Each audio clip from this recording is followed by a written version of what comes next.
जय हिंद, जय माँ भारती। प्यारे विद्यार्थियों, मैं लाया हूँ आप लोगों के लिए राजनीति विज्ञान के 12th के सभी चैप्टर, जिसमें कि आपका एक भी प्रश्न छूटेगा नहीं। अगर आप सभी चैप्टरों का अध्ययन करते हैं, समझते हैं, तो आपके 100% अंक इस राजनीति विज्ञान में, मैं तो कहूँ आर्ट्स विषय में, कहीं नहीं जाएंगे आपके। मैं सभी सब्जेक्ट आपको विस्तार से समझाऊंगा। मैंने मैंने देख मेरे जो एक वीडियो है आपको प्राप्त करना है, तो आप मेरे इस चैनल को सब्सक्राइब कीजिए, आज बेल आइकन दबाइए, शेयर कीजिए, ताकि अधिक से अधिक कमेंट्स कीजिए, ताकि अधिक से अधिक विद्यार्थियों को इसका लाभ मिल सके और मैं सुधार भी कर सकूं इसके अंदर। मैं आप सभी लोगों का south sir arts coaching class में हार्दिक हार्दिक स्वागत करता हूँ, वंदन करता हूँ, अभिनंदन करता हूँ। मेरा मोबाइल नंबर है 9406555505 और अधिक जानकारी के लिए आप संपर्क भी कर सकते हैं मेरे से। मैंने बताया आपको कि मैं आपको 2 चैप्टर समझा चुका हूँ, शीत युद्ध, कोल्ड वार और गुट निरपेक्षता। अब उसी परिप्रेक्ष्य में अगर चैप्टर लाया हूँ आप लोगों के लिए द्विध्रुवीयता का अंत, शॉक थेरेपी।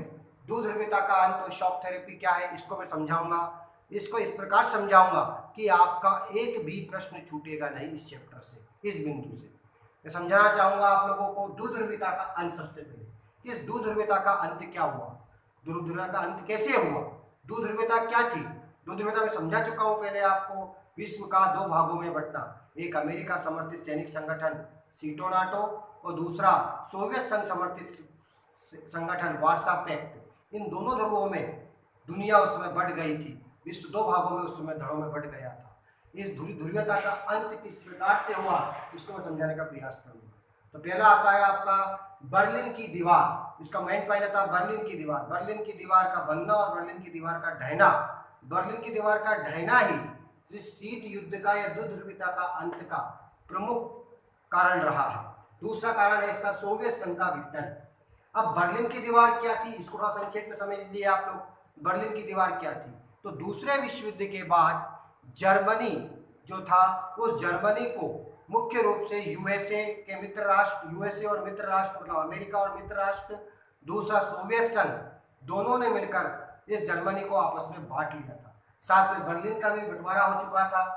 बर्लिन एक शहर ऐसा था जहां पर कि जो बंटवारा हुआ तो उस समय कोई भी उसका बंदिश नहीं थी, कोई भी लोग इधर से उधर आ जा सकते थे। तो क्या हुआ, बर्लिन में एक समस्या पैदा हो गई। अधिकतर लोग बिना पासपोर्ट के, बिना वीजा के इधर से उधर जाने लगे, तो वहाँ आर्थिक समस्या उत्पन्न हो गई। जब आर्थिक समस्या उत्पन्न हुई तो सोवियत संघ ने वहाँ पर मुख्य रूप से 13 अगस्त 1961 को एक दीवार खड़ी की, जिसको बोलते हैं बर्लिन की दीवार। कब खड़ी की, प्रश्न बनता है आपका 13 अगस्त 1961 को। 13 अगस्त 1961 को खड़ी कर दी गई, लेकिन जिस उद्देश्य खड़ी की गई थी वो उसका उद्देश्य पूरा नहीं हो पाया।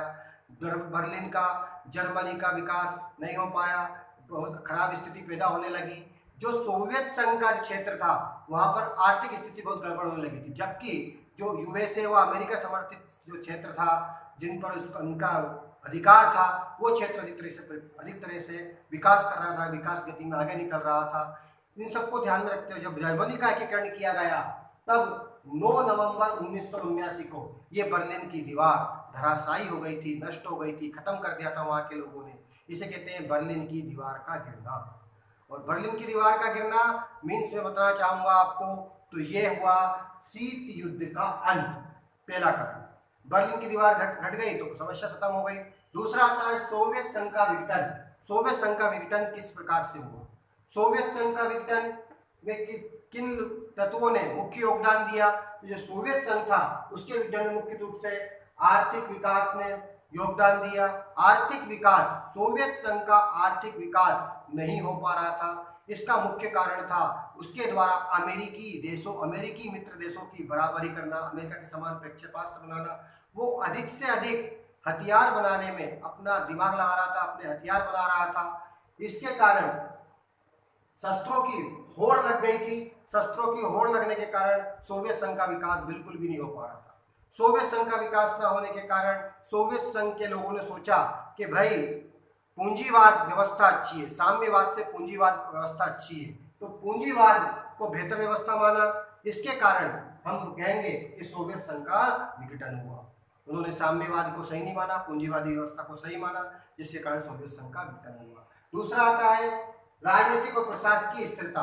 सोवियत संघ में उसमें समय राजनीतिक और प्रशासकीय स्थिरता थी। वहाँ एक दल का शासन था, साम्यवादी दल, जो जनमानस की इच्छा थी, आकांक्षाएं थी, उन पर सही नहीं उतर पाया था। मतलब उनको विश्वास नहीं दिला पाया था, उनने अपनी नीतियों का प्रचार प्रसार नहीं कर पाया था। इसके कारण में हम कहें कि सोवियत संघ का विघटन हुआ। तीसरा आता पॉइंट मिखाइल गोर्बाचेव के सुधार। जो सोवियत संघ के महासचिव थे मिखाइल गोर्बाचेव, उनके सुधारों ने भी सोवियत संघ के विघटन में एक महत्वपूर्ण भूमिका निभाई थी। उन्होंने लोकतंत्र के लिए, सुधार में, देश का विकास करने के लिए नए नए कदम उठाए। वो कदम ही सोवियत संघ के विघटन में एक रोड मील का पत्थर साबित हुए। उनकी मुख्य नीति थी, मैं बताना चाहूंगा आपको, पेरेस्ट्रोइक तथा ग्लासनोस्त। पेरेस्ट्रोइक तथा ग्लासनोस्त की नीति थी उनकी। इसका अर्थ होता है पुनर्रचना, मतलब फिर से बनाना तथा खुलापन। फिर से बनाना व खुला। पेरेस्ट्रोइक का अर्थ हुआ पुनर्रचना, ग्लासनोस्त का अर्थ हुआ खुलापन, सबके लिए खोल देना, स्वतंत्र कर देना। अगला आता है राष्ट्रवाद का उदय, संप्रभुता की आकांक्षा। राष्ट्रवाद का उदय भी इसका मुख्य कारण रहा। उस समय देखा जाए तो रूस, इस्टोनिया, लातविया, यूक्रेन, जॉर्जिया में राष्ट्रवाद का उदय हो चुका था। वो अपने आप को एक नया देश बनाना चाहते थे, संप्रभु होने चाहते थे, मतलब अपने देश के खुद मालिक होने चाहते थे। इसने भी मुख्य रूप से सोवियत संघ के विघटन में महत्वपूर्ण भूमिका निभाई थी। दूसरा, पिछड़ा केंद्रीय एशियाई गणराज्यों से मुक्ति। उस समय जो भी राष्ट्र थे, जो भी देश थे सोवियत संघ के, वे पिछड़े केंद्रीय एशियाई गणराज्यों से अपने आप को मुक्ति दिलाना चाहते थे, उन्हें स्वतंत्र होने चाहते थे। यह भी सोवियत संघ के विघटन में एक महत्वपूर्ण भूमिका निभाता है। ये भी कारण है, जिसे हम बोलते हैं पिछड़े केंद्रीय एशियाई गणराज्यों से मुक्ति। वो उनसे मुक्ति पाना चाहते थे, इस कारण सोवियत संघ का विघटन हुआ। क्या परिणाम निकला सोवियत संघ के विघटन का? तो शीत युद्ध का अंत हुआ। शीत युद्ध का अंत हुआ, दुर्व्यवस्था का अंत हुआ, शक्ति समीकरण में बदलाव हुआ है। पहले दो शक्तियां थी, अब मात्र एक शक्ति रह गई, यूएसए, अमेरिका। देखा जाए तो नए राज्यों का उदय हुआ। कुछ राज्य यूरोपीय यूनियन में शामिल होना चाहते थे, कुछ रूस के साथ रहते रहते यूएसए और चीन, फ्रांस, अमेरिका से भी अपने संबंध रखना चाहते थे। ये इसका परिणाम रहा। शीत युद्ध का अंत हुआ, शक्ति समीकरण में बदलाव हुए। अब देखा जाता है शॉक थेरेपी। शॉक थेरेपी क्या है? बहुत बड़े टॉपिक है, समझिएगा आप। वो संक्षेप में समझाऊंगा, महत्वपूर्ण समझाऊंगा। शॉक थेरेपी बोलचाल की भाषा में शॉक थेरेपी को बोलते हैं एकदम बदलाव, एकदम परिवर्तन कर देना।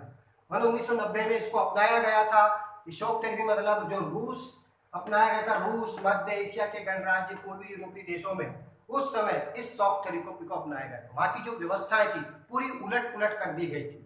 इसकी विशेषता क्या थी? उसमें निजीकरण को बढ़ावा दिया गया था, पूंजीवादी व्यवस्था को कायम किया गया था, निजीकरण को बढ़ावा दिया गया था, अधिक से अधिक उसमें निजीकरण को अपनाया गया था। दूसरा, मुक्त व्यापार व्यवस्था, ज्यादा से ज्यादा मुक्त व्यापार व्यवस्था उस समय अपनाई गई थी। व्यापारिक समझौते, अधिक से अधिक उस समय व्यापारिक समझौते इसमें हुए थे। रूस का इसका परिणाम क्या निकला? तो रूस, इसके कारण क्या हुआ? शॉक थेरेपी चीज अच्छी थी, लेकिन इसके नुकसान क्या रहे? ध्यान दीजिए आप। रूस का पूरा बाजार धराशायी हो गया। 90% निजीकरण उस समय हो चुका था। रूसी मुद्रा रूबल में गिरावट आई, सामूहिक कृषि व्यवस्था बंद, भुखमरी बढ़ने लगी, बेरोजगारी बढ़ने लगी, ये मुख्य रूप से बढ़ने लगी थी। मानव कल्याण में गिरावट है, मानव कल्याण का विकास उस समय नहीं हो पा रहा था। 1500 बैंक, वित्तीय संस्थान दिवालिया घोषित हो गए थे उस समय। सभी गणराज्यों ने अपने संविधान में अनावश्यक बदलाव किए। ये देखा जाए तो इस शॉक थेरेपी के ये परिणाम है। इनको विस्तार से लिखोगे तो आपको पूरे नंबर मिलेंगे, आपके कहीं भी एक भी नंबर इसमें नहीं जाएगा। जय हिंद, जय मां भारती। और अधिक वीडियो प्राप्त करने के लिए मैंने कहा आपसे वापस सब्सक्राइब कीजिए, बेल आइकन दबाइए। जय हिंद।